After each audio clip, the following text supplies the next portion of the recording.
Dagdag pa sa iniisip ng bida na kung magkakaroon ng proteksyon ng City Lord ang kanyang pamilya, makakalabas siya upang mag-ipon ng karanasan ng may kapayapaan ng isip.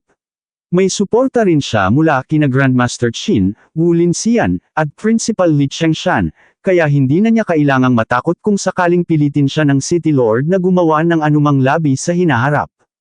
Matapos pag-isipan ng lahat, agad siyang nakipagkamay sa City Lord habang nakangiting buong pusong nagpapasalamat sa malalim na kabutihan nito. Idinagdag pa niyang talagang kailangan niya ang tulong ng City Lord. Natuwa naman ang City Lord sa kanyang narinig kaya agad nitong sinabi sa bida na kung mayroon man itong anumang hiling, sabihin lamang nito ng direkta. Walang pag-aalinlangang sinabi ng bida na ang kanyang tiyahin ay may bihirang sakit. Maaari raw ba nila itong tulungang mapagamot? Nang marinig iyon ng kanyang tiyuhin at tiyahin, magaan ang damdamin nilang napangiti habang mangiyak-ngiyak na tinatawag ang pangalan ng bida.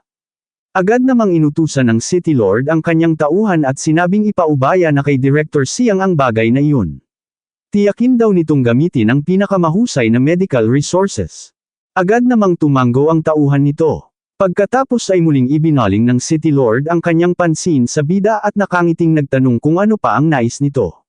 Huwag daw itong mahihiya dahil pinakagusto niya ang mga diretsahang kabataan. Nahihiyang sumagot ang bida na gusto rin daw sana niya ng isang madaling gamiting sandata. Nang marinig iyon ng City Lord, bahagya itong napangiti at agad na inanyayahan ang bida na sumama sa kanya sa armory upang pumili ng kahit anong nais nito roon. Magalang namang nagpasalamat agad ang bida sa City Lord. Ngunit sa isip ng City Lord, ang ikinakatakot lamang niya ay baka hindi humiling ang bida. Habang mas marami raw ang hinihiling nito, mas lalo naman itong matatali sa kanilang Wang family. Bago pa man sumunod ang bida, agad muna nitong pinagsabihan ng kanyang tiyo at tiya na maghintay sandali roon.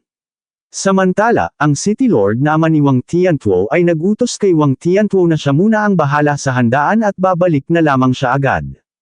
Agad namang inisikaso ni Wang Tiantuo ang tiyuhin at tiyahin ng bida. Samantala, ang mga taong nakakasaksi sa lahat ay hindi maiwasang isipin na tunay ngang sumabog ang swerte ng pamilya ng bida. Nalipat ang eksena sa armory ng City Lord Manor. Pagpasok pa lamang ng dalawa, agad na sinabi ng City Lord na naroon ang seksyon ng mga C-rank alloy weapon at B-rank na mga sandata, habang ang mga A-rank naman ay nasa pinakaloob na bahagi. Bago pa man makapili ang bida, agad na nagtanong ang City Lord kung ano ang attribute nito. Minungkahi pa nitong dumiretso na lamang ang bida sa A-rank area upang mas madali itong makapili.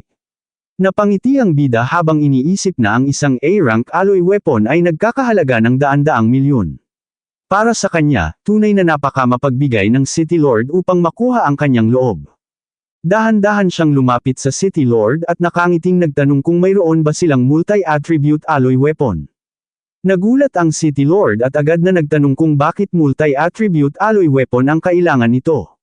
Isa raw ba itong multi-attribute martial artist? Hindi naman nagdalawang isip ang bida. Agad niyang ipinakita sa City Lord ang kanyang 7 attribute habang sinasabing nagsasanay siya ng maraming attribute. Idinagdag pa niyang malaki ang tiwala sa kanya ni Grandmaster Qin, at sinabi raw nito na kung maaari ay pumili siya ng multi-attribute weapon. Gulat na gulat ang City Lord sa kanyang nasasaksihan. Nagpautol pa ito nang makita ang 7 attribute na nasa harapan nito. Bahagyang napangiti ang bida sa naging reaksyon ng City Lord. Sa kanyang isipan, dahil napagpasyahan na niyang tanggapin ang paglapit sa kanya ng City Lord, mas mabuting ipakita niya kung gaano siya kaibang talento. Habang mas ipinapakita niyang isa siyang halimaw, mas lalo raw tataas ang pagtingin nito sa kanya. Hindi makapaniwala ang City Lord nang mapagtanto nitong ang bida ay nagsasanay pala ng 7 attribute. Ngunit nagtaka ang City Lord. Kung ganoon, paano raw naging ganoon kabilis ang paglago ng cultivation ng bida? Sa kanyang isipan, naalala niya ang sinasabi ng iba na kapag mas maraming attribute ang nililinang ng isang martial artist, mas lalo namang bumabagal ang cultivation speed nito. Sa 7 attribute, hindi nga raw dapat umabot ang bida kahit sa tier 2. Hindi siya makapaniwala na isa na itong tier 2 martial artist na may 7 attribute. Higit pa roon, isa rin itong tier 2 spirit master na may espesyal na pangangatawang mas mataas pa kaysa sa barbarian god body. Hindi niya lubos maisip na may ganitong klaseng halimaw na nagmula mismo sa kanilang Star City. Sa isip niya, para itong isang bumabang Z-Way star. Napabuntong hininga na lamang siya at tinawag ang bida na mabuting pamangkin. Ngunit sinabi rin niyang wala raw silbi ang kanyang uncle. Naguluhan ang bida sa sinabi ng City Lord at napatanong kung ano ba ang biglang nangyari rito.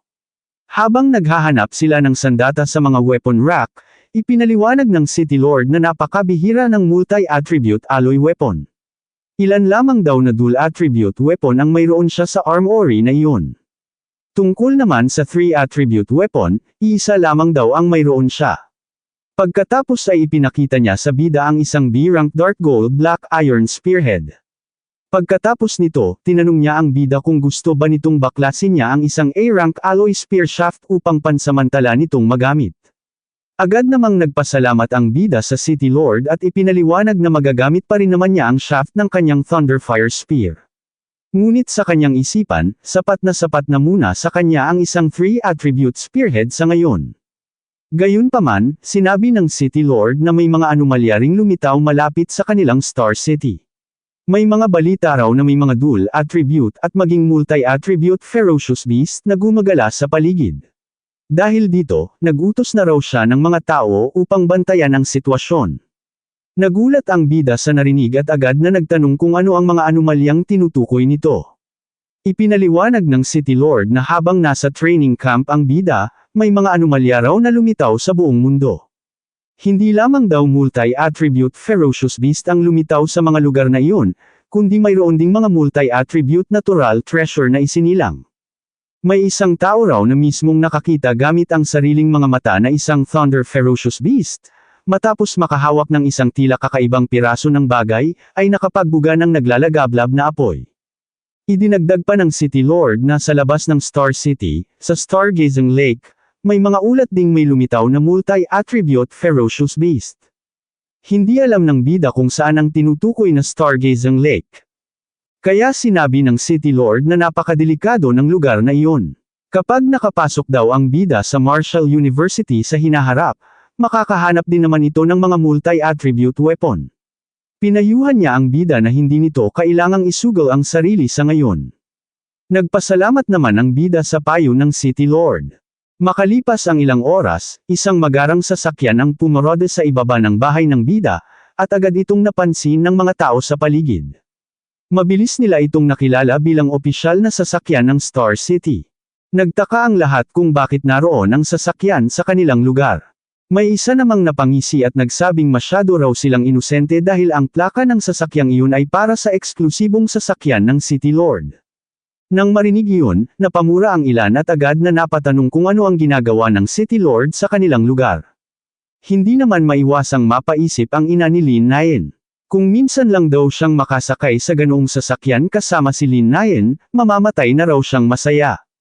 Pagkatapos ay inis niyang naisip na kung ibinigay lamang sana ng bida ang pwesto nito sa training camp sa kanyang anak na si Lin Nayen, siguradong magkakaroon ito ng maliwanag na kinabukasan.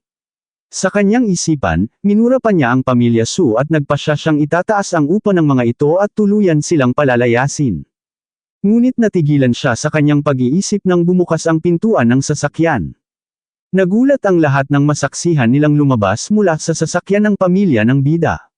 Doon lamang nila napagtanto na nagtungo nga ang bida sa training camp at ngayon ay inihatid pa pauwi gamit ang eksklusibong sasakyan ng City Lord. Sa paningin nila, tunay ngang sinuwerte ang pamilya Su. Inis naman ang ina ni Lin Nayen habang nagtataka kung paano naging posible ang lahat ng iyon. Agad na lumapit ang tiyuhin ng bida sa kanilang landlady at tinawag itong Ate Hong. Nandito rin daw pala ito. Sakto, may mahalaga daw siyang sasabihin dito. Sinabi niyang ang kanilang pamangkin ang nakakuha ng unang pwesto sa training camp at binigyan sila ng City Lord ng isang villa. Bukas daw ay lilipat na sila. Gulat na gulat si Ate Hong sa kanyang narinig. Hindi na nagpaligoy-ligoy pa ang tiyuhin ng bida at sinabi nitong dahil doon ay hindi na sila muling uupa sa apartment. Sa tingin daw ba ni Ate Hong ay maaari na nitong isauli sa kanila ang sobrang bayad na upa. Ngunit biglang napangiti ang tiyahin ng bida at napaisip sa sinabi ng kanyang asawa tungkol sa pagsasauli ng upa.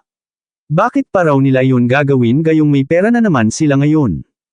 Iregalo na lamang daw nila ang sobrang bayad kay Ate Hong. Hindi na nakapagsalita si Ate Hong. Samantala, dumiretso na ang pamilya ng bida papunta sa kanilang inuupahang bahay habang pinag-uusapan kung dadalhin pa ba nila ang mesa, mga upuan, at iba pang gamit papunta sa villa. Pinagsabihan naman ng tiyahin ng kanyang asawa na kung maaari ay huwag daw itong masyadong kuripot. Malaking tao na raw ang kanilang pamangkin kaya huwag daw itong ipahiya. Natawa naman ang bida sa kanyang narinig at sinabing hindi raw siya takot mapahiya. Basta't maging masaya lamang daw ang dalawa. Makalipas ang ilang oras at sumapit na ang hating gabi, umakyat muli sa bubungan ng bida. Habang nakatayo roon, sinabi niya sa kanyang sarili na ito na marahil ang huling beses na magkukultivate siya sa lugar na iyon. Nakakagulat man, medyo ayaw pa rin daw niyang iwan ang lugar na iyon. Sinuri niya ang kanyang status window at napagtanto niyang matapos ay upgrade ang kanyang spiritual power, dagdag pa ang martial value na nakuha niya mula sa pagbugbog sa buong training camp, ay umabot na ito sa mahigit 1,900. Dahil doon, napagpasyahan niyang pataasin muli ang kanyang vitality hanggang sa umabot ito sa mahigit 700, at matagumpay niyang naabot ang tier 2 middle stage. Kasabay nito ang pagumbok ng kanyang mga kalamnan habang naglalabas ang kanyang buong katawan ng matinding enerhiya. Pagkatapos ay napagpasyahan niyang tingnan ang mga heaven and earth anomaly na binanggit ng City Lord, pati na rin ang impormasyon tungkol sa Stargazing Lake. Habang unti-unting bumabalik sa normal ang sukat ng kanyang katawan, kinuha niya ang kanyang telepono. Ngunit laking gulat niya nang sa pagkakahawak pa lamang niya rito ay nagkaroon agad ng bitik ang screen. Napagtanto niya na hindi pa sanay ang kanyang katawan sa lakas ng tier 2 middle stage. Buti na lamang at hindi tuluyang nadurog ang kanyang cellphone. Habang sinusuri niya ang mga anomaly sa kanyang telepono, nakita niya na may isang S-rank spirit herb na lumitaw sa ibang bansa. Dahil dito, hindi mabilang na martial artists ang nagunahang halos magpatayan upang makuha lamang ito. Pati ang mga grandmaster ay kumikilos na rin. Samantala, matapos makahawak ang isang fire precious beast sa isang misteryosong piraso ng bagay, bigla itong nagkaroon ng thunder at earth attribute. Ang mga martial artist na nakasaksi sa misteryosong pirasong iyon ay kamakailan lamang namatay sa mga paraang walang paliwanag. Dahil doon, napaisip siya. May isang tier 2 multi-attribute ferocious beast daw na natuklasan sa Stargazing Lake, at nakahikayat na ito ng napakaraming tier 3 at tier 4 na martial artists. Sa tingin niya, hindi niya kayang talunin ang isang tier 4 na martial artist. Ngunit pagdating sa pagtakas, hindi naman daw iyon dapat maging problema. Kapag natapos na ang kanilang paglipat kinabukasan, napagpasyahan niyang pumunta sa Stargazing Lake upang tingnan mismo ang sitwasyon. Dito na po nagtatapos ang ating kabanata, abangan ang mga susunod pa nating upload. Huwag din kakalimutang mag-like, share, subscribe at i-click ang notification bell, para lagi kayong updated sa mga susunod pa nating mga video.